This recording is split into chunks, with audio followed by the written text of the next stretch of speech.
സാധാരണ പോലെ പ്രഗ്നൻ്റ് ആയ ആളെക്കാളും IVF-ലൂടെ പ്രഗ്നൻ്റ് ആവുന്ന ആൾക്ക് എന്ത് എക്സ്ട്രാ കെയർ ആണ് സാർ കൊടുക്കേണ്ടത്?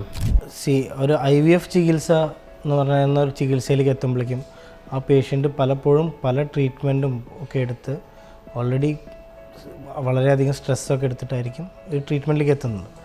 അപ്പോൾ അത് കഴിഞ്ഞ് കഴിഞ്ഞാൽ ആ ട്രീറ്റ്മെൻറ്റ് കഴിഞ്ഞ് കഴിഞ്ഞാൽ സ്വാഭാവികമായിട്ടും ഒരു റെസ്റ്റ്, കാരണം നമ്മൾ പ്രൊസീജിയറും കാര്യങ്ങളും ചെയ്തതല്ലേ. അപ്പോൾ അതിൻ്റെ ഔട്ട്കം നന്നാവാൻ വേണ്ടി നമ്മളൊരു ബേസിക് റെസ്റ്റ് പറയലുണ്ട്. പക്ഷേ അതിനർത്ഥം ഒരു അബ്സല്യൂട്ടായിട്ട് പേഷ്യൻ്റ് അനങ്ങാതെ ബെഡ് കിടക്കുക, ആ റിസൾട്ട് വരുന്നവരെ അതിനുശേഷം തുടർന്നൊരു സ്പെഷ്യൽ ചികിത്സ, അങ്ങനത്തെ കാര്യങ്ങളൊന്നും ആവശ്യമില്ല.